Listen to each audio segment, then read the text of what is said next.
All right, everybody, it's time to thrive in 5. And we are going to be talking about what happens when you get a phone call in the middle of the night when you're on call as the anesthesia provider and you need to provide sedation for a patient who has had a heart transplant and you're not really in a cardiac center. Okay, here's what you need to know.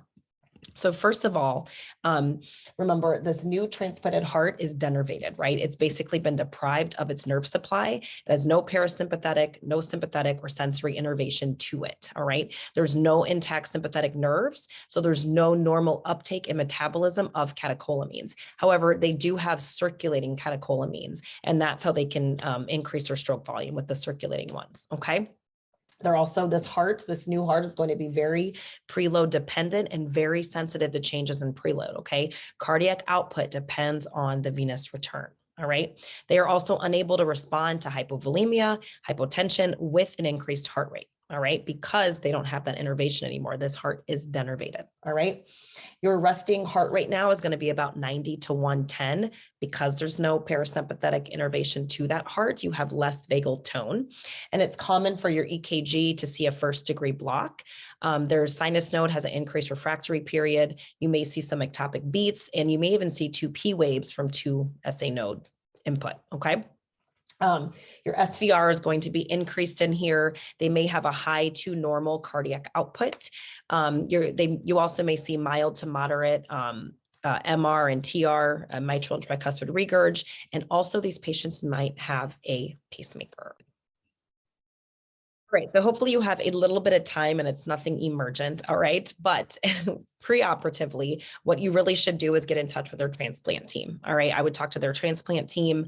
Whoever is with them, they should, if it's a minor, if it's an adult, they should have the numbers to that and let them know, is it okay to do this procedure here? Have a conversation with the transplant team. Questions to ask them as well. When was the transplant? When's the last time they've taken their immunosuppressants? We're going to talk about that in a second here. And then you do everything that you normally do. How do their other organs function? That's the question, right? How are the other organs functioning? So make sure you get a set of labs. Check out the most recent echo, get an EKG, look at that, find maybe an old one to compare it to. And their meds, how are they functioning? What does life look like for them? All right. And if they have any type of arrhythmia or change in baseline, heck no, do not touch, do not pass go. Okay. And then also looking at other comorbidities. A lot of these patients might have diabetes, seizure disorders, hypertension. They might have gallstones, pancreatitis, peptic ulcer disease. You might want to be thinking about some protonics or getting some Pepsodin, adrenal insufficiency, renal dysfunction, bone marrow suppression. Okay. So be sure that you are doing, your normal full preoperative assessment. And the question really is, how well do the other organs function? What is their baseline? Where are they at? And what are they looking like today? Another thing I want you guys to think about preoperatively is infection, right? They are not going to have the normal signs of infection due to being on these immunosuppressants, okay? So really clean. Really be, I don't want to say the word clean, really be very diligent about your aseptic technique, your sterile technique and clean, because obviously being on immunosuppressants, they are at risk for infection and they're not going to show signs of infection per usual. You also want to make sure that they're not having any signs of symptoms of rejection, because rejection of that transplanted heart can happen at any time. So some of the signs could be recent weight gain, fever, shortness of breath, peripheral edema, rashes, abdominal pain, change in bowel or bladder habits, and they might even have a high DNP. So that's why it's really important to look at what their baseline, EKG labs and things are. Where are they at baseline? Do they have any of these symptoms when they come to you? Because if that's the case, then I would not proceed. Okay, let's talk about immunosuppressants really quick, and then we'll get into all the interop stuff. Some of this covers this as well. So you have these new school ones, is the mycophenolate and the azathioprine. So those are the new school ones. They don't have quite the implications that these two that we're going to talk about, but you might still see patients on these two. But a lot of times they're on these new school ones, which, like I said, have less of this. And also another thing is they may or may not be on steroids, okay? So ask them if they're on steroids, when's the last time they were on steroids.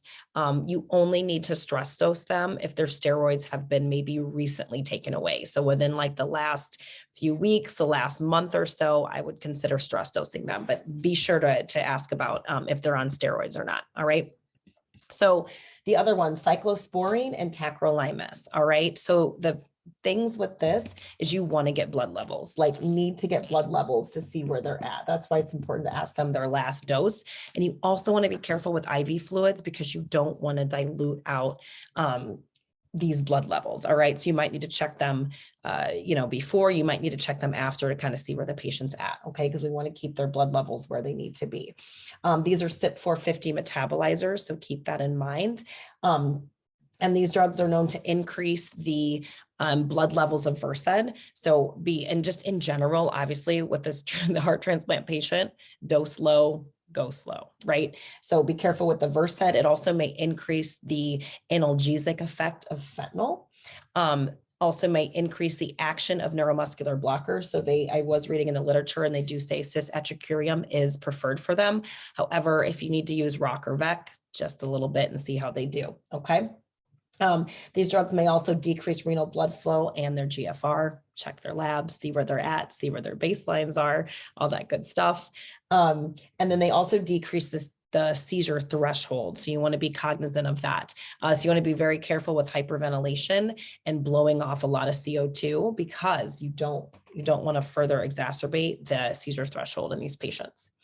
With cyclosporine, it also may cause gingival hyperplasia. So they could be, you be careful with any type of bleeding or anything when you're manipulating that airway. All right, so how do I choose the best anesthetic for these patients? I mean, obviously less is always going to be more. If you can get away with any type of sedation, we'll talk drugs in a second. I would probably choose the sedation if possible. If not, GA versus regional. And regional, I'm talking like a spinal or something like that. You have to be very, very careful because remember, they're preload dependent. So they would be a huge hypotension risk with the spinal due to pre-existing, autonomic neuropathy, cardiac denervation. You don't want to have them hypovolemic and do a spinal. So you may want to just stick with GA where you have a little bit more control. Even still then with the vasodilation that the gases you want to maintain that preload. If you're questioning any type of major surgery or if you're just nervous, put an A-line in, put a Foley in so you can watch their eyes and nose very closely. You can obviously watch their heart very closely with the A-line. So those things to think about. Maybe an epidural because you have a little bit more control if that would work. Nerve blocks would seem to be okay. All right, so intra-op. So remember, they don't have sympathetic innervation, right? So they are not going to have tachycardia from pain and stress, and even from hypovolemia and even from hypotension, right? Because everything is depending on the circulating catecholamines. There's no innervation into that heart. So even with DL, direct laryngoscopy, there's not going to be a sympathetic response to that because they've lost their baroreceptor reflexes as well, all right? They're also their heart rate. Like if they're not deep enough, if they're having a lot of pain, you're not going to see that normal tachycardia, right? It's going to be, and they're even going to have blunted responses to hypoxia, high CO2. Okay. So if you have it, I would definitely throw a biz on them and just, watch them very closely and really try to, think about, okay, this is a stimulating part of the procedure. They're not going to show me they're in pain. How can I kind of attenuate this by increasing my anesthetic depth now, giving them a little bit of analgesia, stuff like that.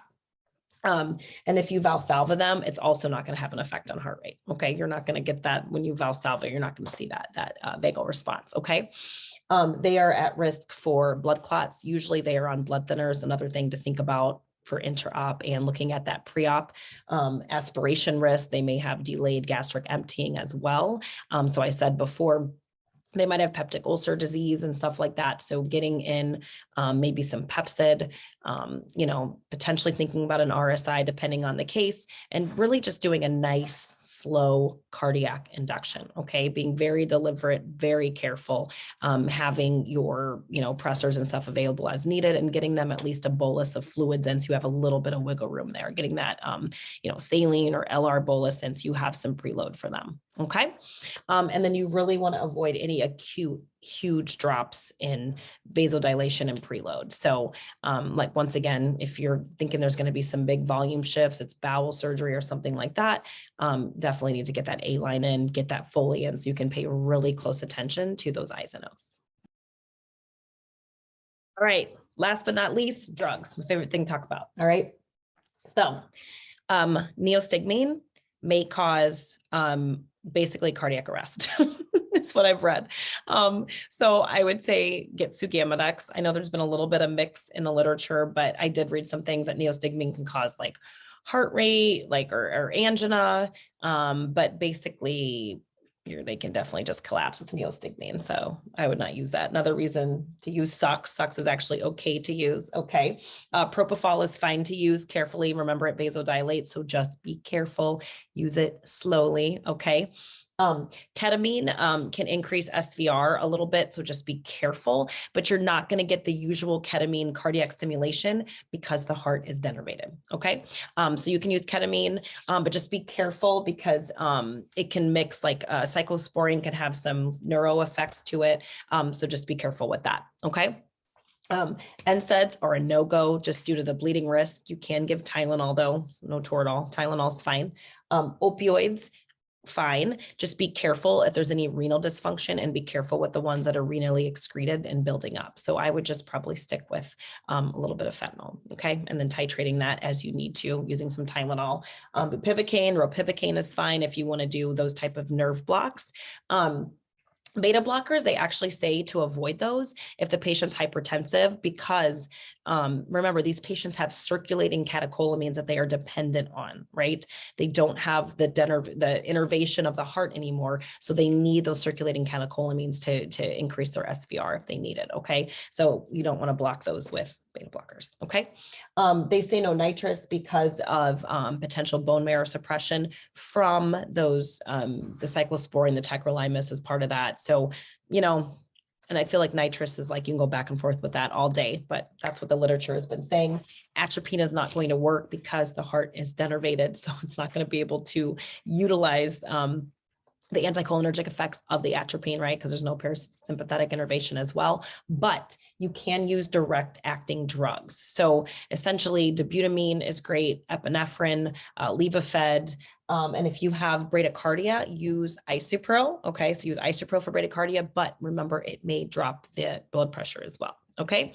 All right. So I hope that empowers you guys, that if you're on call and crazy thing happens, or maybe you work at a place where you routinely get heart transplant patients, this is kind of a review for you, but now you have this, you can add to your toolbox and you can go out there and provide some bomb anesthesia. Have a great day.